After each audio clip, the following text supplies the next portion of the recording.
रेखा के पिता दिल्ली में किसी तरह अपने और अपने परिवार का पेट पाल रहे थे, पर एक दिन अरे रमेश, तुम्हारी बेटी के तो समझो भाग्य ही खुल गए। वकील लड़के का रिश्ता आया है। अरे वाह, कब करना चाहते हैं शादी? वो लोग तो जल्द से जल्द ही करेंगे। बाकी शाम को मैंने रेखा को देखने के लिए बुला लिया है।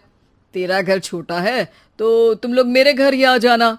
राकेश और उसकी बीवी सारी तैयारी के साथ रोहित और रेखा की शादी कर देते हैं।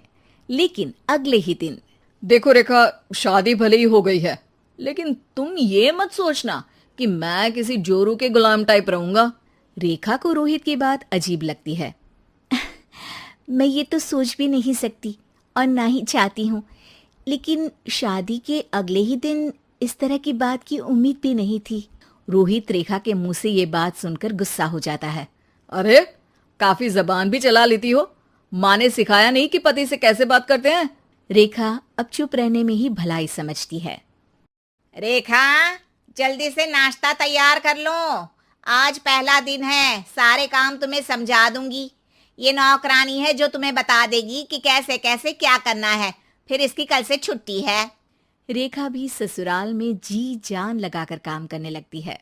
खाली समय मिलता तो पति के वकालत की किताब उठाकर पढ़ने लगती। ये क्या, जब देखो तब पढ़ती रहती है। अच्छा सुन, कल पिता के घर से 20,000 रुपये लेकर आना। मेरे छोटे बेटे की फीस भरनी है। लेकिन पापा क्यों भरेंगे उसकी फीस? अरे वाह जी वाह, पापा क्यों भरेंगे? तो ये बता, हम क्यों रखेंगे तुझे यहाँ? क्यों खाना देंगे फ्री में? अरे, क्योंकि मैं बहू हूँ इस घर की। तभी वहाँ रोहित आ जाता है। अरे वाह, बड़ी जबान चला रही हो। चुपचाप माँ जो कह रही है वैसा कर, वरना सामान उठा और जा अपनी झोपड़ी में।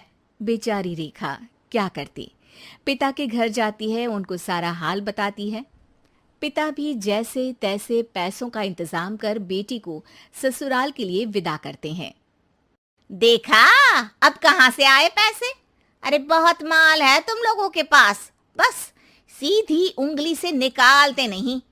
नहीं नहीं माँ, पापा ने अपनी मोटरसाइकिल बेचकर पैसों का इंतजाम किया है। पता नहीं अब वो ऑफिस कैसे जाएंगे। अरे वाह भाई, ये भी हम सोचे। खैर, जैसे तैसे दिन बीतते हैं। रेखा जहाँ एक प्यारे से बेटे की माँ बनती है, तो वहीं उसका वकालत की किताब में ज्ञान और गहराता जाता है। हे भगवान, बुरे फंसे। ये केस तो लगता है कि मैं हार ही जाऊंगा। देखिए, मैंने आपकी इस केस की फाइल पढ़ी थी। इस केस को जीतना बहुत ही आसान है। वाह भाई वाह, यहाँ वकालत की डिग्री लेकर भी मैं समझ नहीं पा रहा हूँ, और तुमने रोटी बनाते बनाते ही केस समझ लिया। अरे जाओ जाओ, जाकर मुन्ने को संभालो। केस मैं संभालूंगा। ए लड़की सुन, जाकर अपने बाप के यहाँ से 3 लाख लेकर आ। पूरा घर फिर से बनाना है।